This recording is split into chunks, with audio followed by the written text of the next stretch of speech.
thank you. We can all say thank you to her in unison. That would be great. Thank you. Thank you. Yes, Thank you so so much. Thank you. Thank you, Gagneet. All right, thank you all. Thanks, everyone.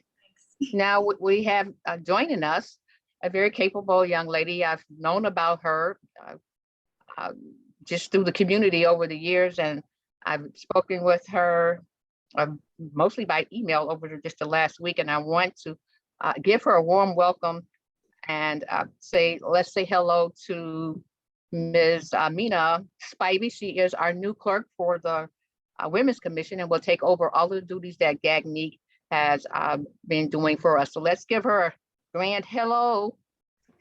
Welcome. Hello. Hello, Mina. Thank you. You're Good welcome. afternoon, everyone. Thank you. All right. So now if we can ask the clerk to proceed with the roll call, and we'll get the meeting started. Okay. Member Winton, Here. Member Tinsley Smith, Member Talley. I'm here. Is that Member Tinsley Smith? Or Member Talley? Member Talley is here. Okay, thank you. Member Starr? Here. Member Shield has requested an excuse. Member Randall? Commissioner Randall is present. Member Luckman? Present. Member Lanto has requested an excuse. Member Joyner? Member Hughes?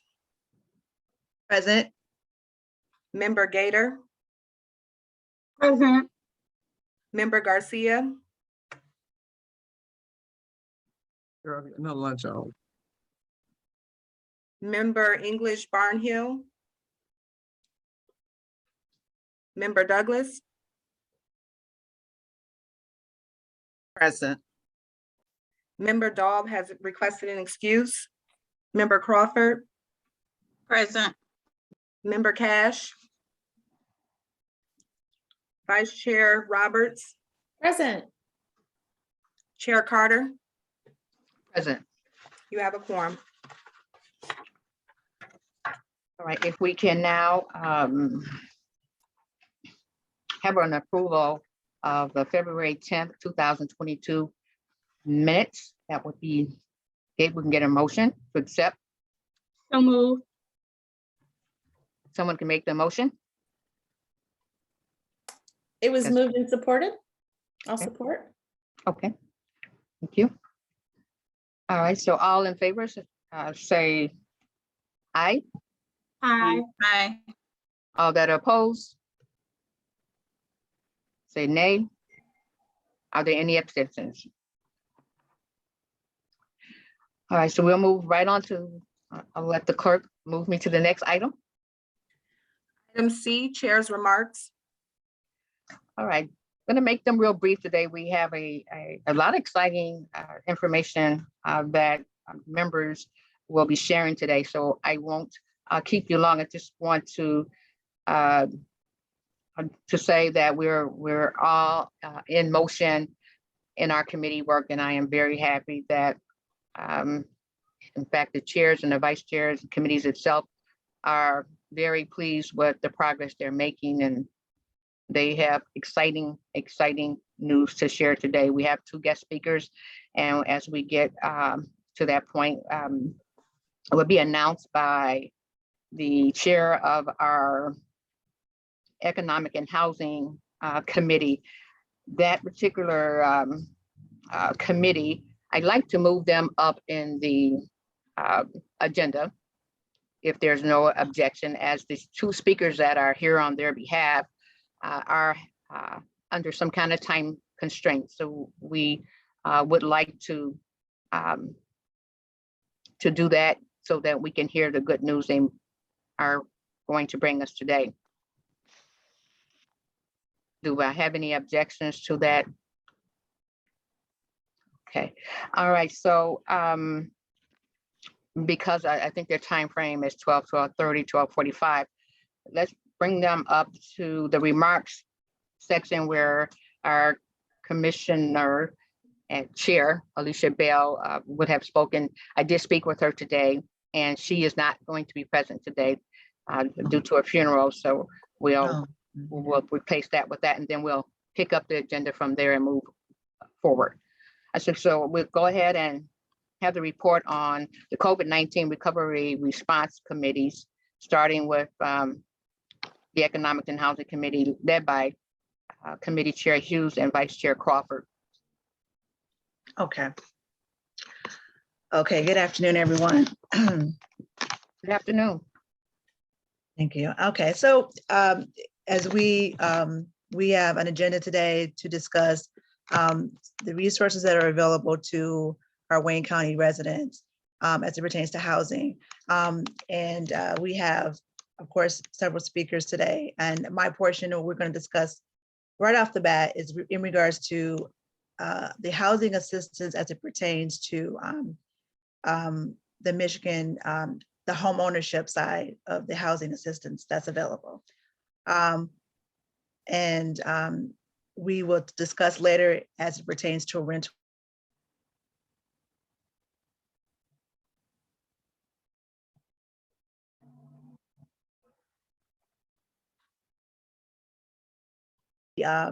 It's called in Michigan, the Michigan Homeowner Assistance Fund. Now this fund was created by Governor Whitmer, and the funds were received from the federal government. The U.S. Treasury had allocated about $242 million to the state of Michigan to address the number of delinquent mortgage payments and the number of unemployed individuals in our state. And so that's how they came up with the funding. The Michigan Homeowner Assistance Fund was created to assess and distribute these funds to our Wayne County residents. Now, there are requirements in order to be eligible, obviously, for these funds. So how does one become eligible for these funds? Well, number one, there's an income requirement. So the income requirement is that you have to have incomes that equal to or less than 150% of the area median income. So the area median income limit is in accordance with HUD's income limits. So that's what they would go to determine if you qualify for the program as far as income. So that's the first requirement. The second requirement is that you have to have a qualified hardship. So qualified hardship, there are two things you could consider a qualified hardship. You had a reduction in income because of a temporary loss of income on or after January 21st of 2020, or that began January 21st of 2020 and continued after. So it began on January 21st, 2020 on or after, and then, or it began before January 21st, 2020 and continued thereafter. Those dates are significant with when the pandemic basically started to occur. So they're consistent with when the COVID-19 pandemic began to really take flight. So if you had loss as it pertains to those dates, then another qualified hardship is increase in living expenses. And there's a significant increase in living expenses for things such as, out-of-pocket expenses, such as medical expenses, which is a big one. COVID, obviously put a lot of people in the hospital. They were in hospitals for, long periods of time, months on end. Medical bills are high, and it put a strain on a lot of families. So that's an example of an increased living expense. And obviously utilities, with the unemployment issues and not being able to work, people are behind on utilities. So people have increased, utility expenses or have to have reconnect the utilities because of not being able to keep them on and so forth. And again, it all relates about in regards to the dates pertaining to the pandemic and when the pandemic started. So that's January 21st of 2020, on or after that date, and before January 2021, but it continued after that date. So this is all consistent with when COVID, popped off. So that's pretty much how they use that to determine who gets what. So you have two requirements, income, and then there has to be a qualified hardship with the reduction of income or increased living expense. The next thing you have to be an owner of a home. Okay, you have to be an owner of a home and you have to occupy that home. So being the owner of the home, they want you to be a natural person, not a company. So they indicate no, not an LLC or LLP, but an actual person who owns the home. And they have exceptions for things. Obviously, if there's a estate there's a deceased person and the estate owns property because the person has died, and then so you don't have an actual person in ownership, you may have the deceased estate. So those are examples in which they make exceptions for, but it's generally tailored to have persons who own homes. And so also with the qualified hardship, I mean, it's designed to deal with, it's designed to deal with mortgage payments, condo association fee that's having to pay, all these types of things for that, that you would have with home ownership. So foreclosed taxes, back taxes, it's used for that. So these are some of the expenses or some of the back due payments that this fund applies to. And you can receive up to $25,000 per household. So that's what it's up to. So it's not automatically 25,000. It's up to 25,000 of the monies per household. So you can't get more than that per household. So where do you find the information? You go to michigan.gov/MISHDA. The link is right there on that website. It says Michigan Homeowner Assistance Fund, or MIHAF. You simply click on that link and it would immediately bring you to the site to where you can apply for the funds. And all this information that I spoke about, it's on that website. It talks about in detail of all the requirements. I just gave you a shorthand of it, but it's all available, all there, all in access for anyone to look at and review for themselves. Now there is a deadline. These funds will be distributed by September 26th of 2026. So, so that's what they plan to distribute all of these funds by that time. It was just became available early March. So it's available for a while. So we want to get on it to get people to know that it's there. And but we have time to get out to the people. So that's a good thing. And it just came out, so it's great for us to get started on it.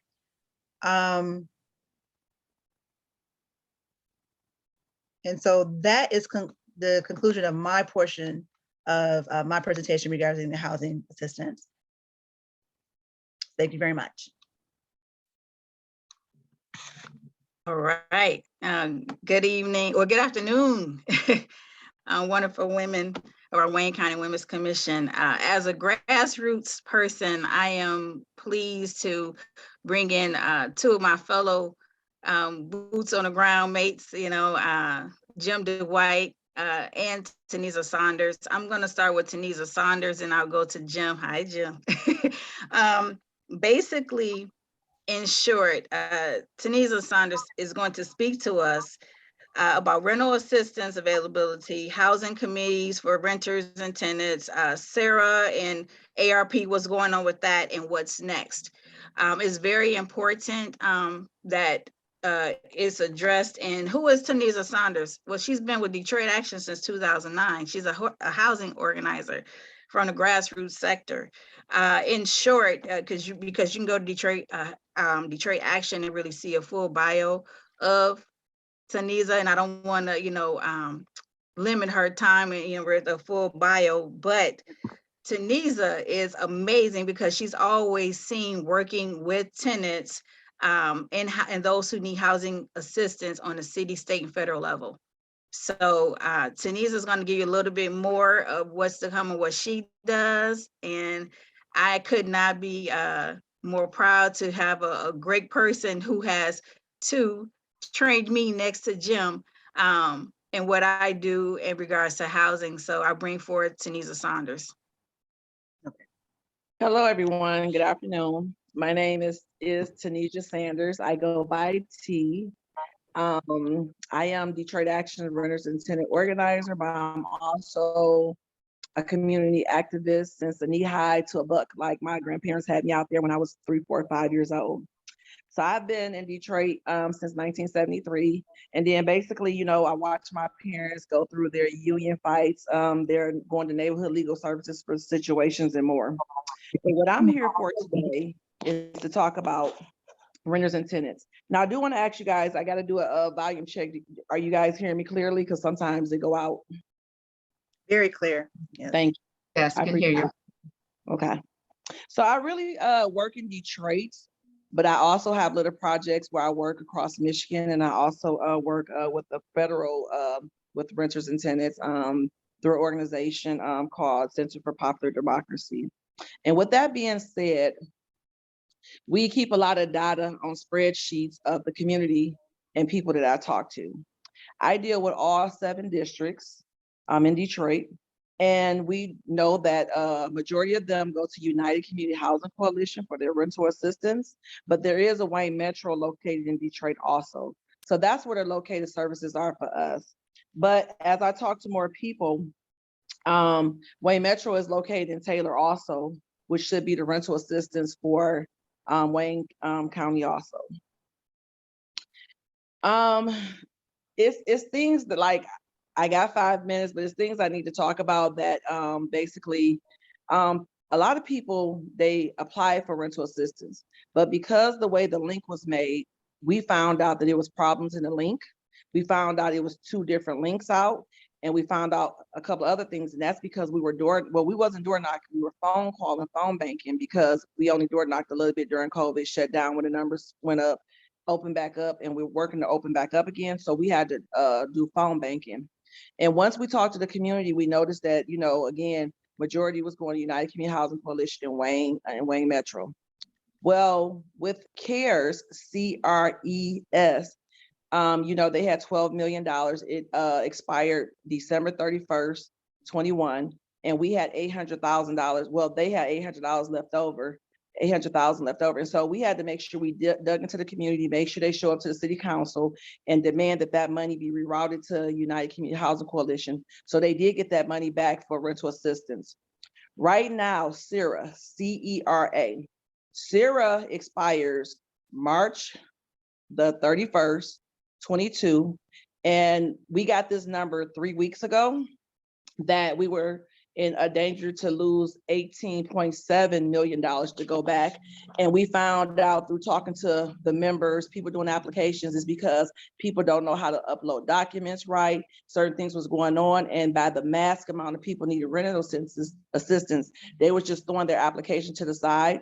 But what we have to do as a community, we have to make sure that we get one of our organizations to do a check and balance to these to Wayne Metro, which we did. Moratorium Now did it for us, and basically they walked our members through. So if I got like 100 more members walk through that was approved, I can't imagine who was not approved.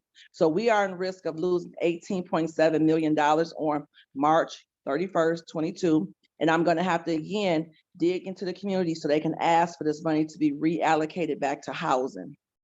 Once that is done, April 1st, the American Rescue Plan will be available. The American Rescue Plan, the total amount is $826 million plus, but we only have about half that's supposed to be split up in community, rental assistance, XYZ and more. But if you looked at the city budget yesterday, the mayor have another plan, and I hope that our communities have a backup plan to tell him, no, we're not gonna accept it, okay? With that being said, that's about, is 30 million additional money out of theirs allocated to renters and tenants. So it's gonna go out to Wayne Metro and United Community Housing Coalition again. Now, I'm not familiar with the county yet, but I'm starting to work on it.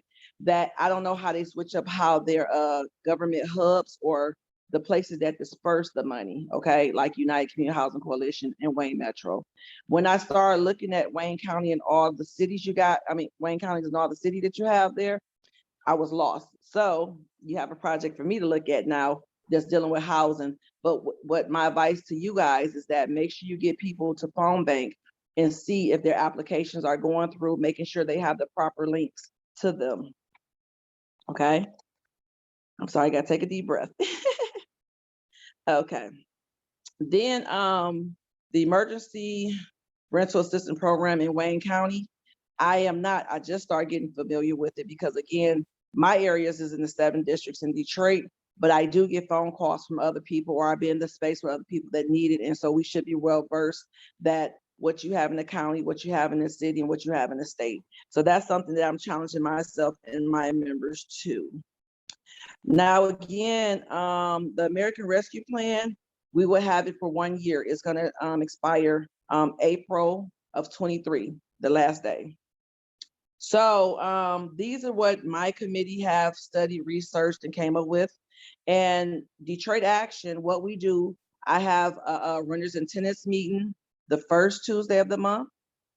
The third Tuesday of the month, we have a total housing committee, but I'm only responsible for renters and tenants. And my committee is starting to work on homeowners, land contract.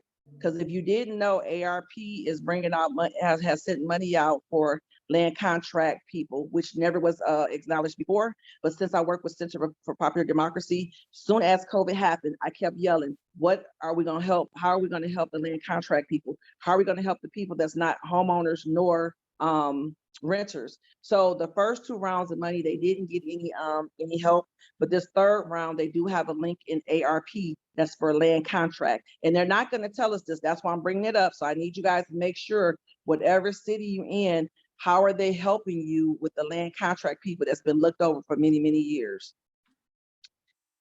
Okay, I'm glad I said that. And yeah, so we have the housing meeting on the 3rd Tuesday, which consists of homeowners, land contract, renters and tenants, border renters now, and homeless people. And all that money is put in the ARP, and it's up to us as a community to follow our monies so they don't send it back and we have to reallocate it somewhere. We need the community to get help now and not let the money expire. I'm not sure if you need anything else from me, but thank you for listening to me. I appreciate it.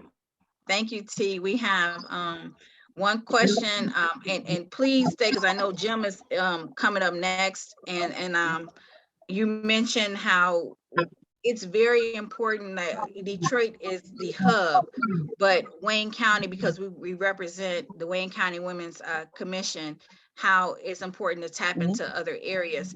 One thing, we have 2 questions. The one question I have is, can you let everyone know, I know what it is, but what is a border renter? For those who don't know, we know homeless, but a border renter. Can you say that? And then I'll give you the next question. So since the COVID, someone came up with the idea, what they have passed in California, where people buy large homes. And if it's 4 bedrooms, they rent 4 bedrooms out to 4 different individuals, 4 different family members or whatnot. And they share the bathroom, share the kitchen. And that's averaging right now $500 a room. Okay, thank you. And the next question is, this is from our Vice Chair, Sarah Roberts. Did Wayne County get any of this federal funding for rental assistance? From what I understand, they have got it. I just don't know where the outlet to give it out, because like I had a good friend that moved back from Florida, and she moved in Midland. Well, Midland didn't have the money, but what they had was well-off people that had donated money for rental assistance. So we just had to figure out where the assistance came from, and that's Midland, Michigan. Do you get what I'm saying? So it's like you got to figure out what's your city, what have they allocated, or how are they dispersing the money in your city. And a lot of times, let's talk real.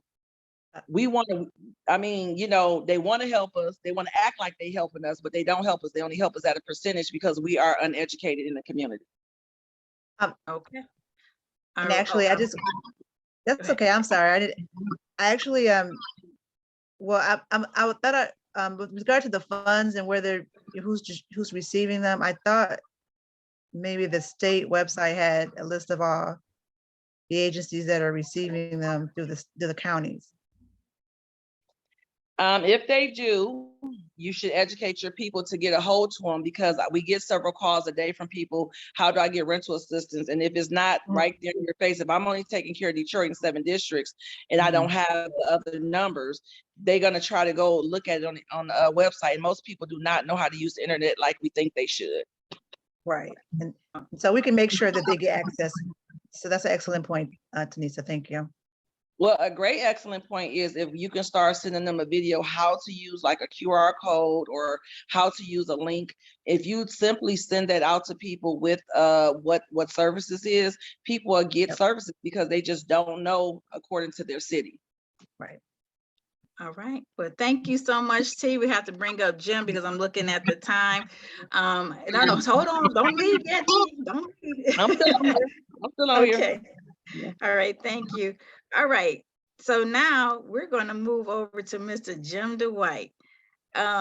Jim is like, he is that guy when it comes to grassroots that we've been doing a lot in the community over the last couple of years. And Jim has been in the city of Detroit for 45. He's a Detroiter for the last 45 years. Grassroots, we with Detroit Eviction Defense, and he's also a part of Right to Counsel. Jim and I have been partnering with various housing and tenant issues in regards to eviction defense, eviction, housing and justice. So before I bring up Jim, T, if you could be so kind to drop your information in the chat. But Jim Dwight is going to speak to us about what's coming down the line in regards to Right to Counsel and the importance of our surrounding cities of Wayne County. So please meet Jim Dwight. Jim. Thank you very much, and thank you all for having me today. I put a couple of things in the chat. The Detroit Right to Counsel is just dealing with Detroit. I'll explain that in a second. But there's some information for Lakeshore Legal Aid is a free legal service that is in Wayne, Macomb, and Oakland. And so there's a phone number there to call. And there's some information from Detroit Right to Counsel in there also. Then I put down below, I put Wayne Metro, which gives out housing vouchers and pays back rent. And that's in Wayne County. So there's a, I put their .org in there. So like Summer said, my name is Jim Dwight. I've been in Detroit for 45 years. I've been working on housing justice for 9 years. And I have a couple of slides. I wonder if Chairman Carter, could I share a screen? Would that be okay? We can't hear you, Chair Carter. It should be a shareable, correct, Amina? Yes. If you look at the bottom, there's a green icon that says share screen. You should be able to share. Okay, let me find out where it is here. Sometimes they're at the top. It just depends on the setup. But it says share screen. Yeah. Well, I've never done this before. I just have a couple slides. Okay. Oh, here it is. Can you all see this? All right. Yes. Oh, good. So I'm with Detroit Eviction Defense, and also I've been working with Detroit Right to Counsel. So what is right to counsel? If you have committed a criminal crime in Detroit, you have a free attorney. Say, for instance, someone is picked up for shoplifting or something. You have a free right to an attorney. But if you're in the housing courts in Detroit, you do not. And the housing courts are pretty jammed up. So what Right to Counsel does is it's a national movement, and it provides legal representation in housing cases. And it requires the government of the respective cities to pay for legal representation. And it helps people from that are at risk for losing their homes. And this is an important thing to understand. In Detroit, before the COVID, there were 30,000 cases in 4 courts, housing courts in 36 district court. And since 2020, there have been 17,900. That's a lot of cases, and for 4 judges. And that means that each judge has about 60 to 70 cases per day. So who's in the courts? And I've been in the 36th District Court 28 times, helping people through the situation in foreclosures and tenant situations.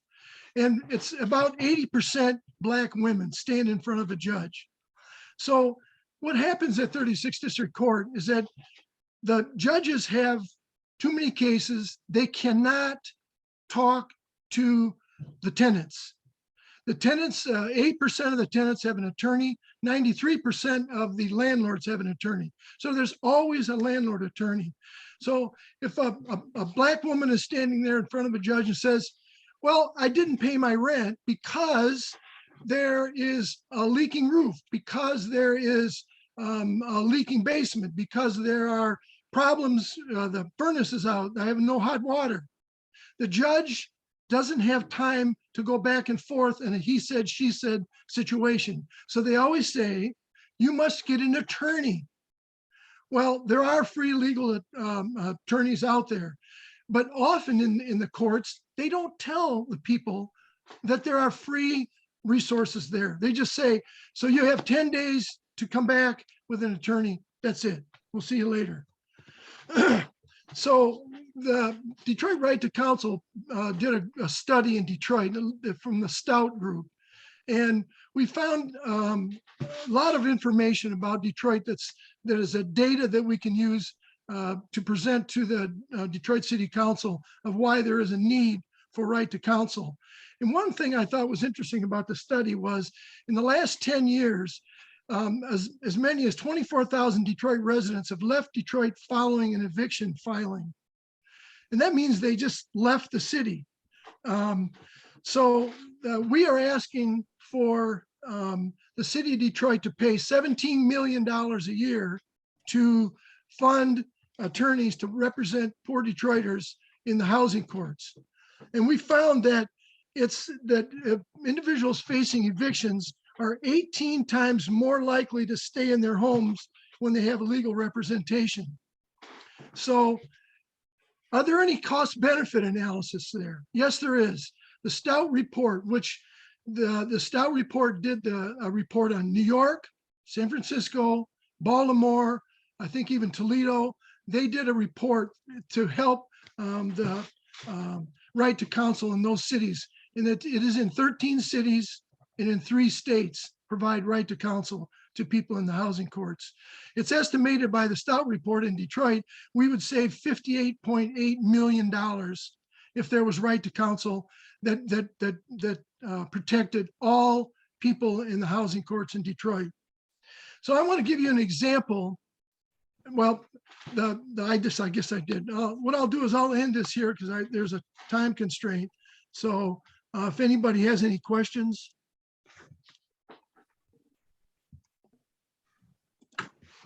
I have a couple of questions. As far as the homeowner who is, give us an example of the number of that person must be below in order to qualify for the funds. If you can give us a real real numbers that people may be able to connect a little bit better, because we don't know what the low income threshold may be when you say 151% below. Which We don't, is it's there a anybody. typical? The Oh. ordinance right now is in the law department. It should be leaving the law department. Our president, Mary Sheffield, is going to introduce the ordinance to the council. Right now, our ordinance says anybody. And the reason we say anybody is because the reason that people are in court because they didn't pay their rent is because they don't have any money, mainly. They've lost a job. There's other problems. And I could spend all afternoon talking about this. That's so we want to represent anybody.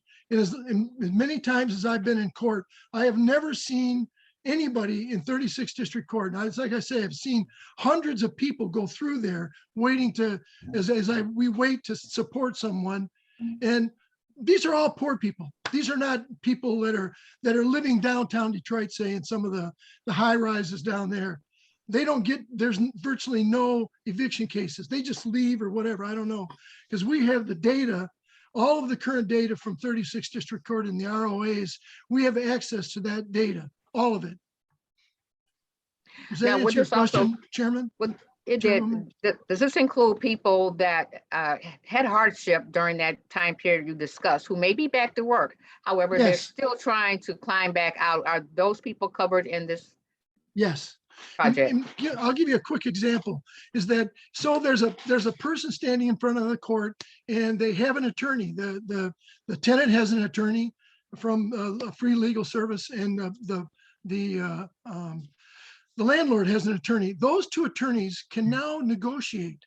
They can say, okay, the tenant attorney, my client now has a job. They lost the job because of COVID or whatever, and they're behind $1,000, and they will pay $50 extra a month until this $1,000 is paid off. Generally, landlords will go, good, I want you to stay in the house.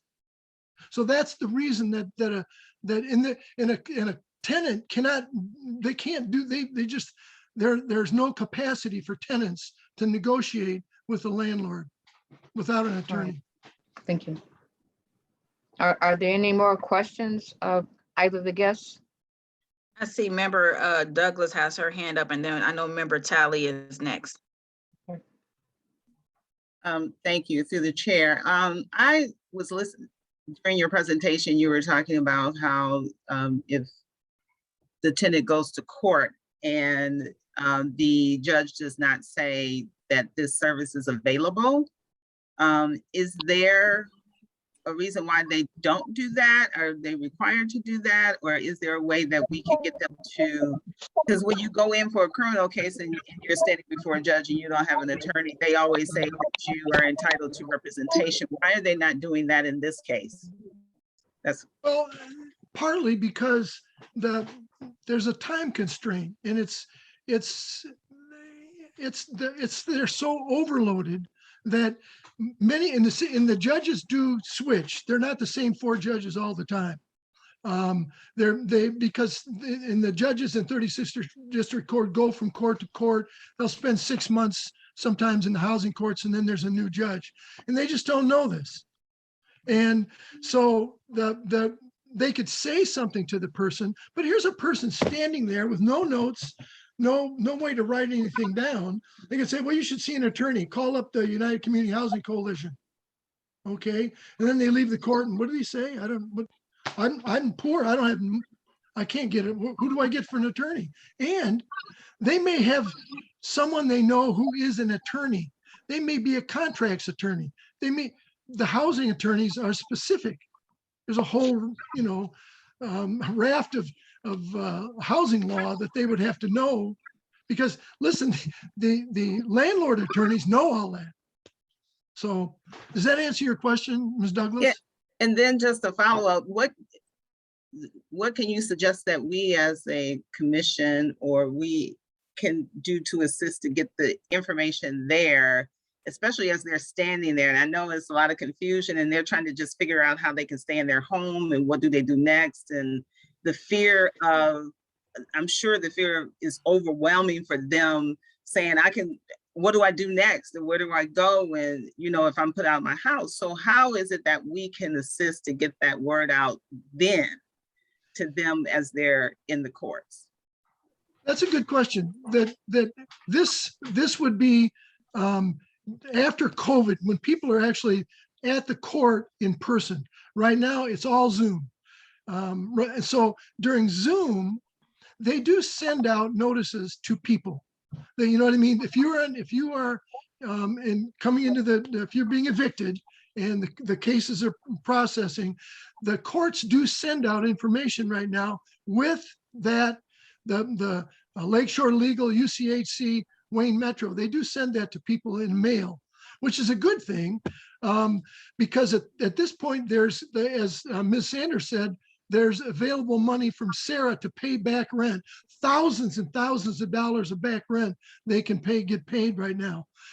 But your question is a good one, because once they go back to court, they're standing there. That's just before COVID hit. United Community Housing Coalition used a room across from the housing courts, and they had a couple attorneys in there, and they would represent a couple people. And then the courts knew that. But how is it done in a mass way? Yeah, that's a great question. I'm not sure at this point, because I don't know what's going to happen after we turn to person in the courtroom. But it's a great question. And Detroit Eviction Defense is now working on some of that. So does that answer your question? I wish I had more definitive. Yeah, I understand, but you know, it's a process. And so I was just wondering what, you know, can we do to assist, and how can we get that information out better? Well, at this point, the Lakeshore Legal Aid is free. People, I put it in the chat. The Wayne Metro is also free, and that's all county. That's so those are two resources that people can look at if they have an eviction filing in Dearborn, in Romulus, and you know, in the courts there. But perhaps we can get that information and send it out to our entire team if we have any numbers or names of organizations, and then we can help spread that word independently. But one more question. As far as the phone banking is concerned, are there an adequate number of people to get through that phone banking to save those other homeowners in other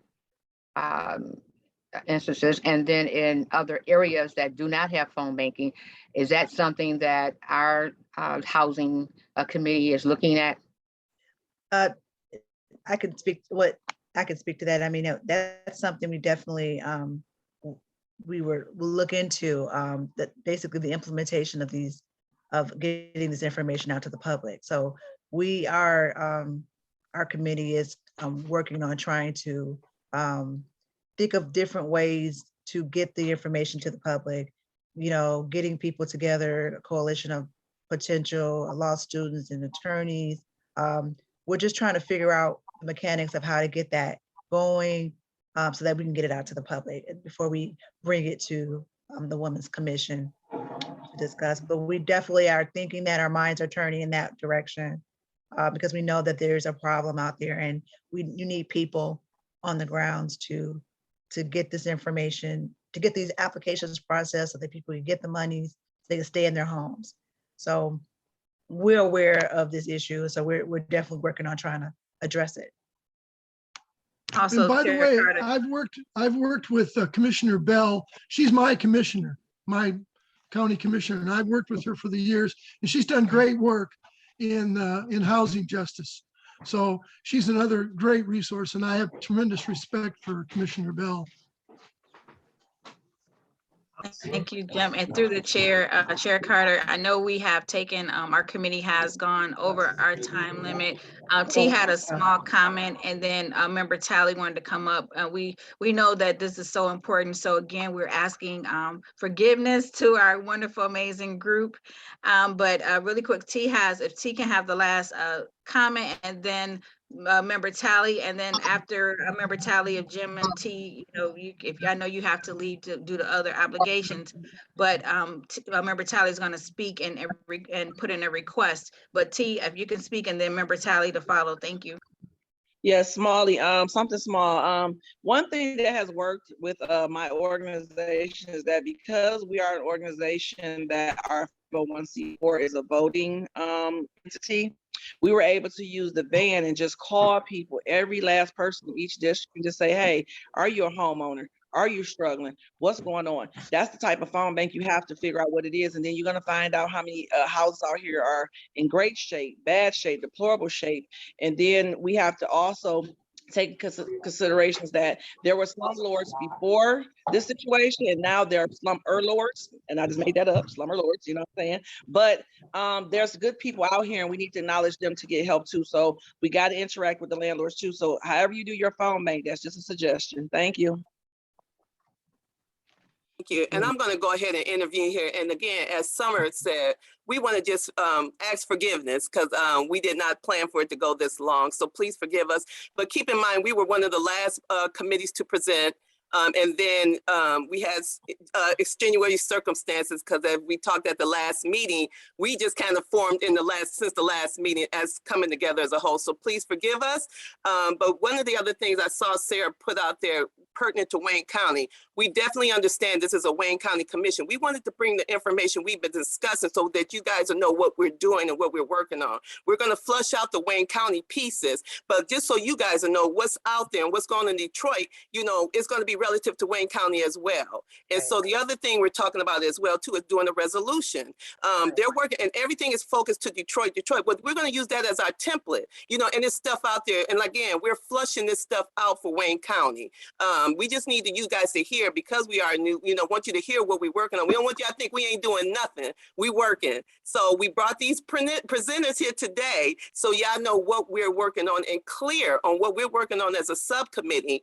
And one of the things we want to support Detroit and what they're doing because we working together. And so what they're doing is going to be pertinent to what we do in Wayne County. So let's support them. And one of the things, my ask, I'm sorry, I went off what I was supposed to do. I'm out my lane. But one of the things we're working on is a resolution. And the resolution is to encompass we're going to be presented to you. We're going to bring it back down the line once we get it crafted. But it's about this right to counsel. This thing is important. As COVID has done some devastating things, as we all know, that's why we're here. And so we got to craft and support Detroit and support it in Wayne County. Because from I remember in talking with T, this is offline. This is something that's going to be worked on the federal, state, and local level. So it ain't going to just be Detroit. It's going to be worked on all levels. We just crafting this thing out right now. So we're going to be coming down back to you guys for a resolution to support this right to counsel. Everybody has a right to counsel. And I think T said it in the presentation I heard her say. She said housing should be a right. It's a right to have housing. And that's just how it is. So with this right to counsel, we're going to be working that piece out there and see what we can do to make sure that we support everybody having house. So it's a right for everybody. So just keep in mind, that's something we're going to be bringing back to you. Again, we apologize for taking up this time. I hope it was worth the time we took up. And that's kind of where we at right now. Thank you, everybody. All right. All right. And we'll bring Thank the you. economics portion back at another time. As you can see, it'll be just as dynamic. So the economics portion of it is part 2 is coming. So that's right. Thank you, T and Jim. I'm Right. not sure, Chair Carter. Thank you. All right. Thank you. Does that end the report? It does in our report. Thank you so much. Okay, great news, great news. Thank you so much for the work you've done. We're looking more, we need to talk more about that to make sure that we are a part of the solution with that Right. huge issue. All right, so we're gonna thank our guests again. Thank you, Jim and T. Do stand by for us because I feel we're gonna need you. And thank you so much for being our guest today, and hopefully we'll see you soon. All right, so we're gonna move on to the next item in our agenda. You guys are welcome to stay too, by the way. It is an open kind of forum. We're gonna move to, and Madam Clerk, you can take it from here if you like. Sometimes I'm leading too much. Okay, Chair Carter, would you like to move back to item E, unfinished business? That's it. Yes, thank you. Item E, unfinished business. There is none. That's correct. Moving on to item F, new business. Item 1, update from ad hoc committees. Update from the Strategic Planning Committee, Committee Chair Roberts and Vice Chair Tinsley Smith. Hi, good afternoon, everyone. We have, I think, an informative but brief update. So as you know, we have been tasked with helping facilitate a strategic planning process for our commission. The committee has spent a lot of time, thinking through this, working through this, and coming up with a process for, potentially bringing in a facilitator in. Where we are at right now is I've had multiple conversations with Chair Bell because we needed to ensure that we were going to have some type of budget around this.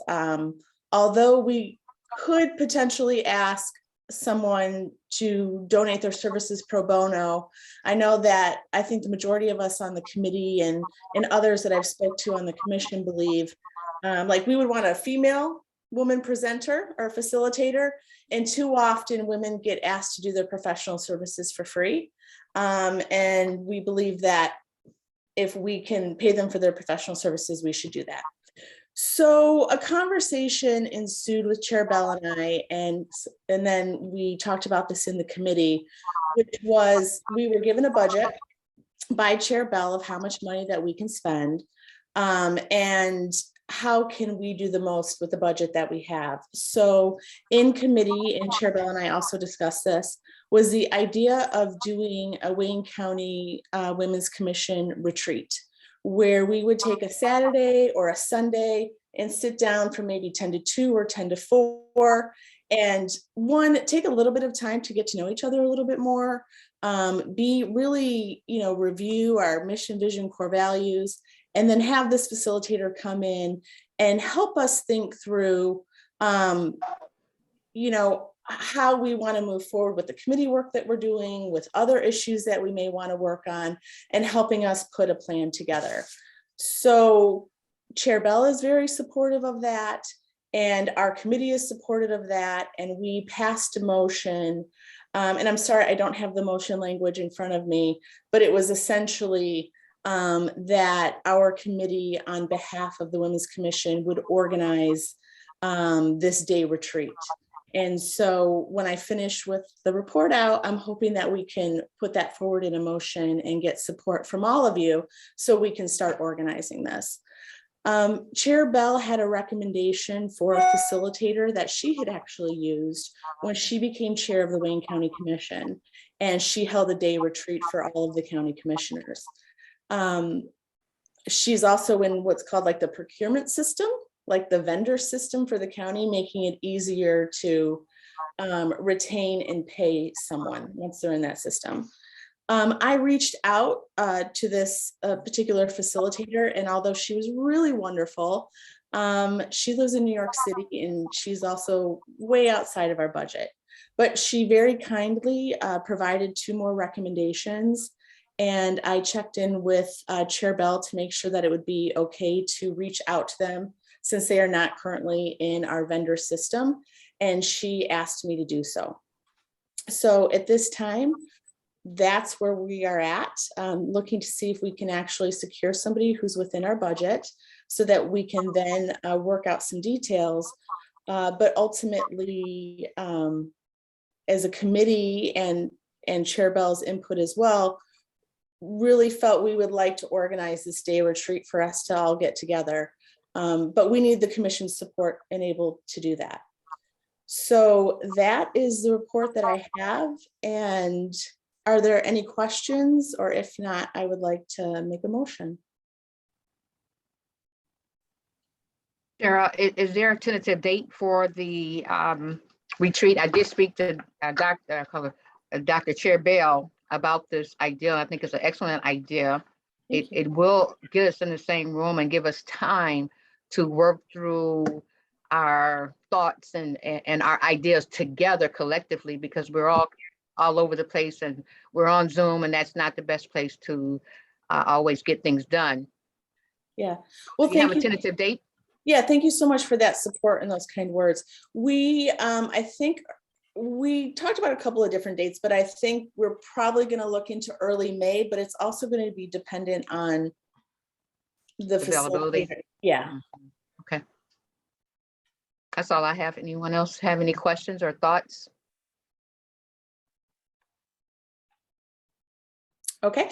Well, with that, then I would put forward a motion for the Strategic Planning Committee to organize a day retreat for the Wayne County Women's Commission this year, and for all of us to participate to the best of our ability.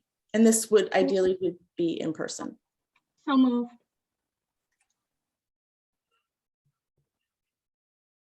All right. Support. So can we, at this point, we'll take, we can kind of do a yay, nay, if all those are in favor, since we have already approved of the idea that a facilitator be considered. All those in favor, please say aye. Aye. Aye. All those opposed, please express.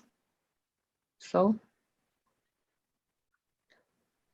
Are there any extensions? Any abstentions? All right, hearing none, then the motion passes.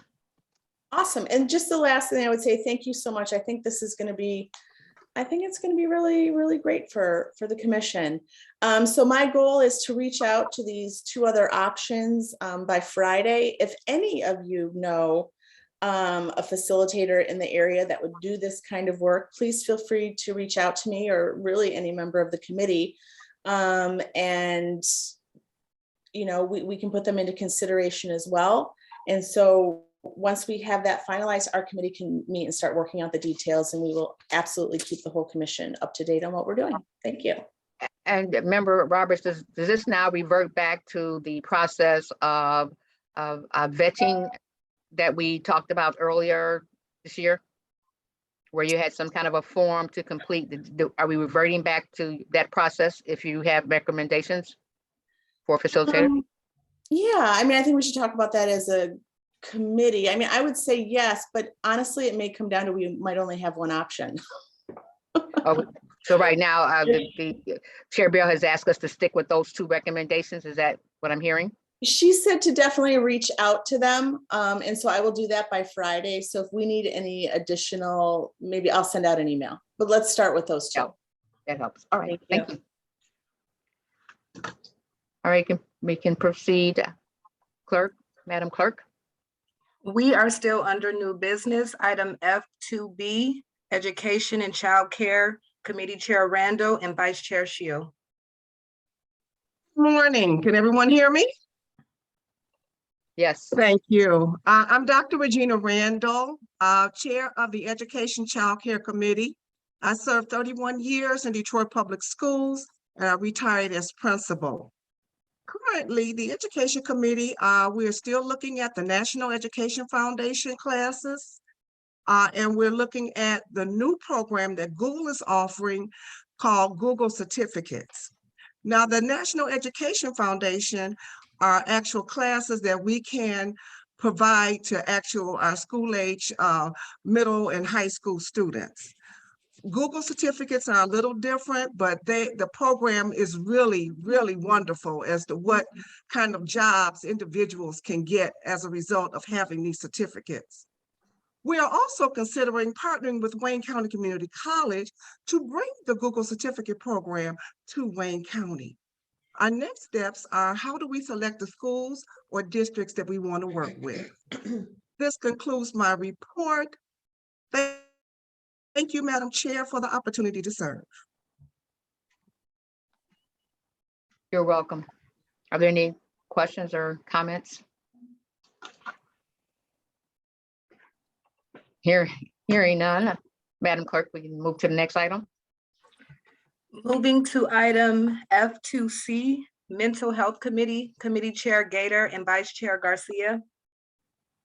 Good afternoon, Wayne County Women's Commissioners. I am Latanya Gator, Chair of the Mental Health Subcommittee.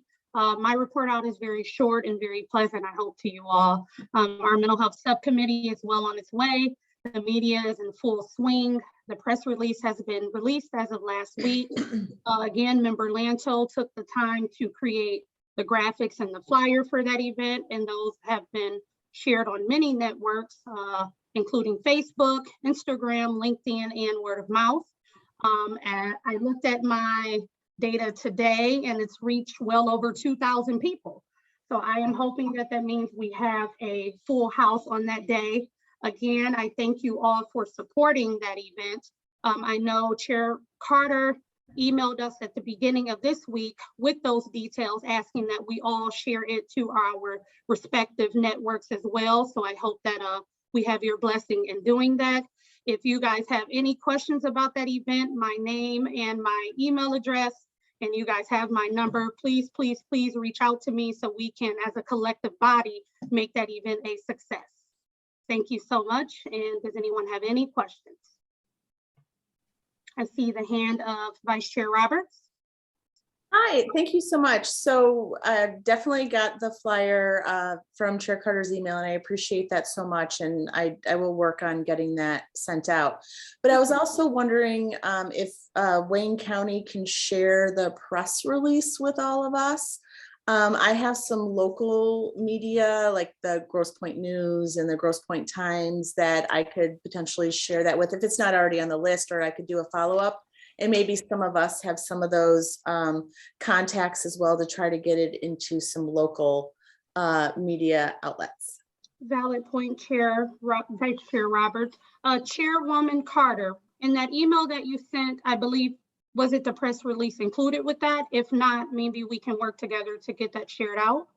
Yeah, we can send that out. Yes. Wonderful. That was not sent out Okay. with that. Thank you so much. Is there any other questions about the Mental Health Summit titled My Struggle is Your Struggle? All right. Thank you so much. I hope you guys have a great rest of the day. Thank you so much.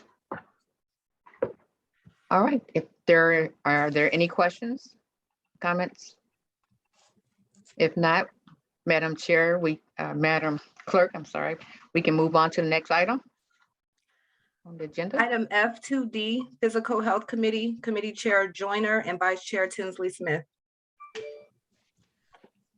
Good afternoon. We are addressing the concerns regarding the physical health of women and the challenges and roadblocks that may interfere with the creation of solutions for these concerns. We have tentatively come up with a date, June 5th, for a roundtable discussion, and we are considering in-person and virtual, or one or the other. We haven't gotten that far yet. And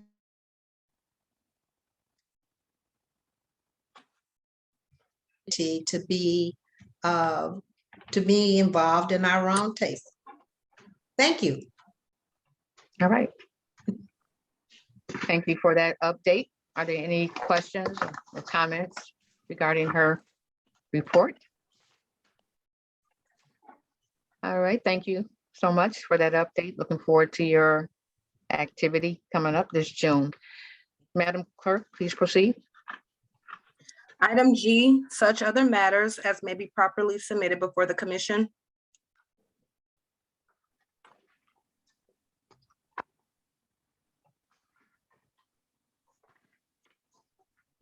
All right. Hearing none, we can move on to the next item. Item H, public comments.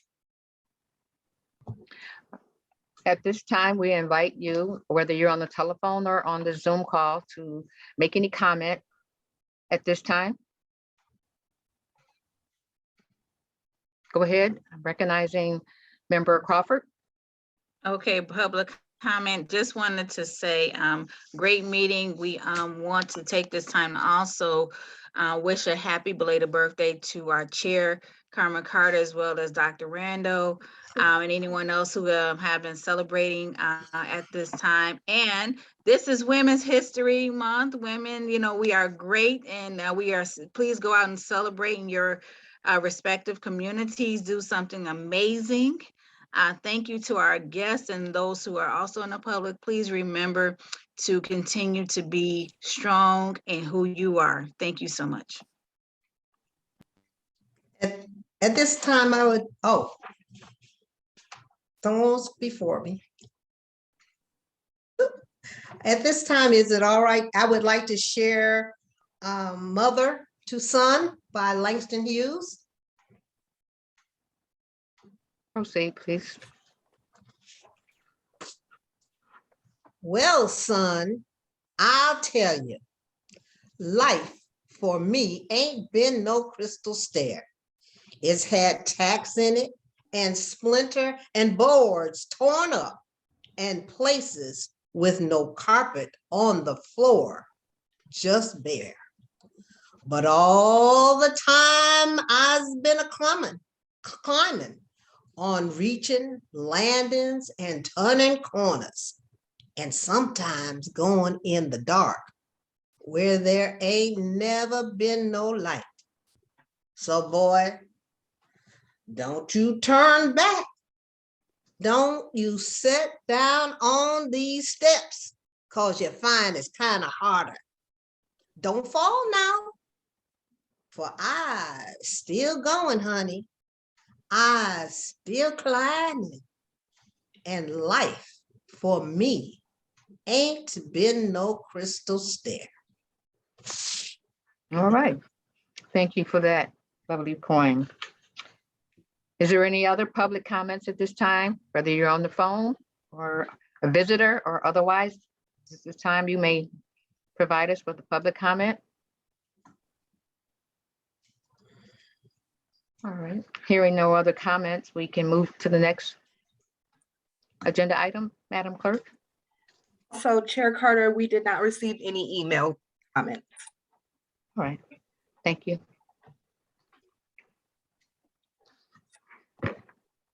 So can we get a motion to adjourn the meeting? Make a motion to adjourn. Support. All right, any objections or abstentions? And hearing none, I want to thank you for a great meeting today and wish you all a happy Women's International Month as well as a Women's Month. Hopefully you are celebrating yourselves.